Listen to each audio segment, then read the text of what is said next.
Good morning, this is Sarah Parker, and I'm going to be doing a code explanation of our 4 assignments for number 7 in CPSC5010. The first assignment, 7.1, was to create a class named account that had some private instance variables. We have an ID variable, a balance variable, an annual interest rate, and a date created. We were asked to create a default constructor, which would set ID, balance, and annual interest rate to 0. And then we're doing our date created as an empty string. We are also asked to create a constructor with parameters, and these parameters will be a new ID and a new balance. So when this account is created with this constructor, it will require the user to put in an ID through the parameter and a balance to the parameter. We're still leaving our annual interest rate at 0 and the date created as an empty string. For our destructor, we have a destructor. It's not necessary because we're not using any dynamic memory. However, it's just good practice to put your destructor in there. Our accessor methods will access these private instance variables. We have getID, which will return the ID, getBalance, which returns the balance, getAnnual interest rate, which returns the annual interest rate, and getDateCreated, which will return the date created. And then we have our mutator methods to update a balance, which requires passing a parameter in there. So balance plus equals amount. So whatever this amount that we're passing through, that will update our balance. ID will just update the ID to whatever is passed in. We also have a mutator method to update the annual interest rate by putting a new rate in there. And then we have our method to calculate the monthly interest rate. And so this method is called getMonthlyInterestRate, which is going to return the annual interest rate, our instance variable, divided by 100 divided by 12 for 12 months. So we know exactly what it is per month. And then this method is called getMonthlyInterest, which will return the balance times the return of our getMonthlyInterest rate. So we're calling this method right here into this method.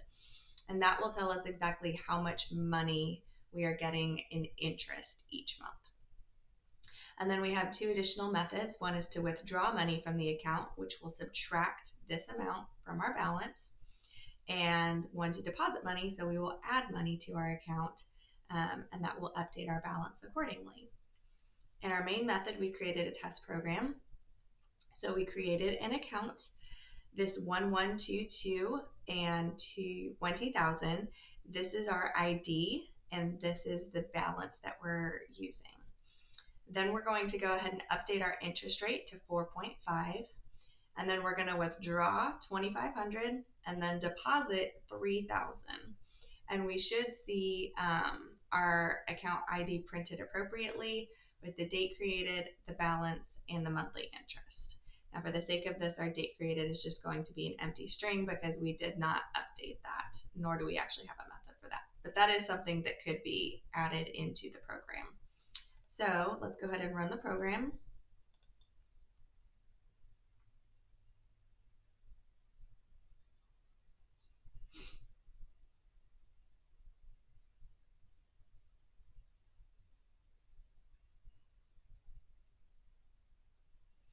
And you can see that it printed out our account ID was 1122, which is what we specified. Our date created is just an empty string. Our balance is 20,500, which if you'll remember, we withdrew 2,500 and then we added 3,000. So we should be net 500, which is what this shows. And our monthly interest that we're gaining on this account is $76.87. So that worked appropriately. On to our next one is quadratic equation. Let me just clear the terminal. So for this assignment, we were asked to make 3 instance variables that are private. We have double A, B, and C. And our constructor will require that we specify what we want A, B, and C to be, and then it will update these variables. I did add a destructor, although again, this one does not have any dynamic memory being used, so we leave it empty. We then have our accessor method. So we want to get A, get B, and get C. And this will get used later on, which I will show you. We then have our method called get discriminant, which is going to be used to calculate the discriminant of our equation. So for this one, we're going to return the power, which we needed our math up here. So we included math, of b, which is our instance variable, and 2, which is going to be b to the power of 2, basically. And then minus 4 times a times c. And it's going to return this number as a double. Then we're going to calculate the roots of the equation. And to calculate the roots, that's where we're going to call our get discriminant method. So we're going to, the return of this, of b, of our quadratic equation will be our discriminant. And we're going to get the square root of that. So again, we needed our math. And then the negative of b plus this function right here divided by 2 times a. That's used for get root 1 and get root 2. The difference is we are adding and subtracting, so we're getting both roots. And then we have a method to display those roots. So if our discriminant is greater than 0, then we want to know what get root 1 is and get root 2 is. And so that shows here and here. If our discriminant is equal to 0, then we only have one root. So we will get our first root here. And otherwise, if it is less than 0, the equation has no roots. So to test this out in our main method, we created 3 objects of quadratic equation, equation 1, 2, and 3. We passed in our parameters for A, B, and C, which is different in each one. And then we did our test equation if a discriminant is greater than 0. A test equation for a discriminant of equal to 0, and a test equation if our discriminant is less than 0. So we want to make sure that this method works appropriately when the discriminant is greater, less than, or equal to 0. So we will go ahead and run this.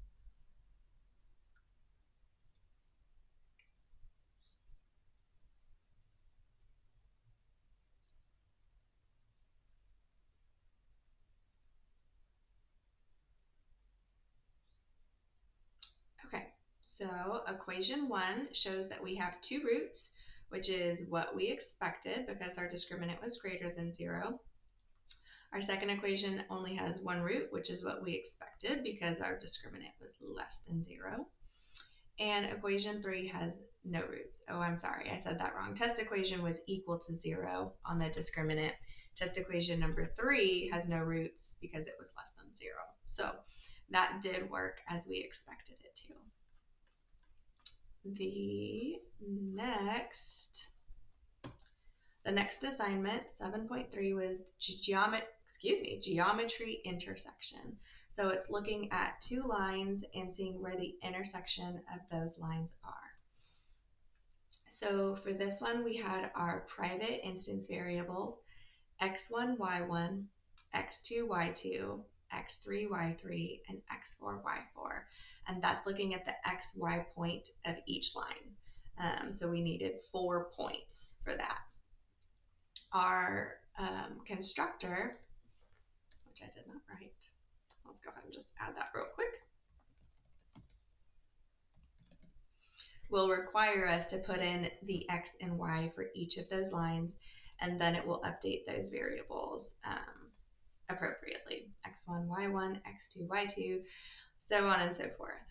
Again, we did a destructor, although we have no dynamic memory, so there is nothing to free. And then we have our methods. So for this, the first one we have is get A, which is going to return y1 minus y2. Get B, which is going to return x2 minus x1. Get C is y3 minus y4. D is x4 minus x3. So these are the coefficients for our first and second lines. Then we need to determine the constant for these lines. And that's where we have get E, which is going to take the return of our get A, multiply it by x1 plus get B times y1. And then we repeat that for our next method, getF, which is going to take the return of getC and multiply it by x3 plus the return of getD times y3. So to determine the determinants for the two lines, we use this method, getDeterminant. And that's going to return getA times getD minus getB times getC. So then we can use all of this information to use Cramer's rules to actually get the x and y coordinate of the intersection of these 2 points. So get x is going to take get e times get d minus get b times get f and divide that by get determinant, which was right here. So we're calling that method here. And then we're going to do the same thing to find the y coordinate of the intersection point. So we're going to use all the methods essentially that we have stated above and use that to determine our y coordinate. This is the method to display the intersection of the point. So if our determinant is equal to 0, then the two lines are parallel or coincident. Otherwise, the intersection point is at, and it'll show us our get x right here and get y. So our test case was, we called a instance of our object, geometry intersection, and we named it line 1. And we input our x and y values for our two lines. Then we're asking it to display this intersection, which will use all the methods that we have stated above and tell us the xy for where those two lines intersect. We can go ahead and run this code. Let me save it.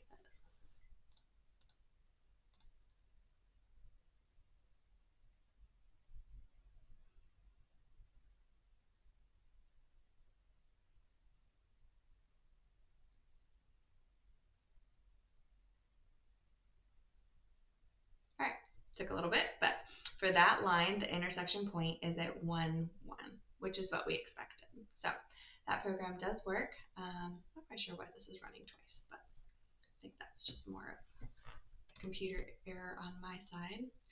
Our last assignment was 7.4, and this was called location. So the program will essentially take a 2D array from our user, and then it's going to locate the maximum value in that 2D array. So for this, we actually needed public variables.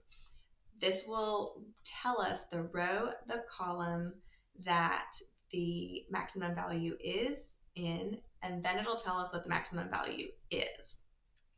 So for our constructor, we needed to know the row, the column, and the max value, and this will be put in. This program is a little bit different. Again, we don't need a destructor because we're not actually accessing dynamic memory in the instance itself, which is key. We are creating a static method. And the reason we're creating a static method is because we are not actually accessing these instance variables to run our method. But in this method, we are creating an instance object of location. So this method has to be within the location class in order for us to use it, but it's static because we're not actually using our instance variables in the method. This method is going to input a dynamic array and the size of the array. So in order to do the array, we're going to create an array of 0, 0, and then our row is equal to 0 and our column is equal to 0. And then we're going to traverse the array in a nested loop to find our max, and then where the row is and where the column is. We're then returning an instance of location that will contain the row that the largest, the maximum value is in, the column the maximum value is in, and the actual maximum value. So even though we are using a dynamic array in this method, we are not using this dynamic array in the actual object, which is why we don't have to free the memory. So for our test program, we're going to ask the user to enter the number of rows and columns in the array, and then that will do our size. We'll save that as our variable size, and then we're going to initialize our array and we're going to instantiate it by the numbers that the user will put in. Then we're going to create an instance object of location and call that method locate largest by inputting our array, which is here, and our size. It will then use that method to calculate the maximum value. And then we can call location right here, our instance that we've created, to print out our maximum value, our row, and our column. So to run this program, we get to input some numbers.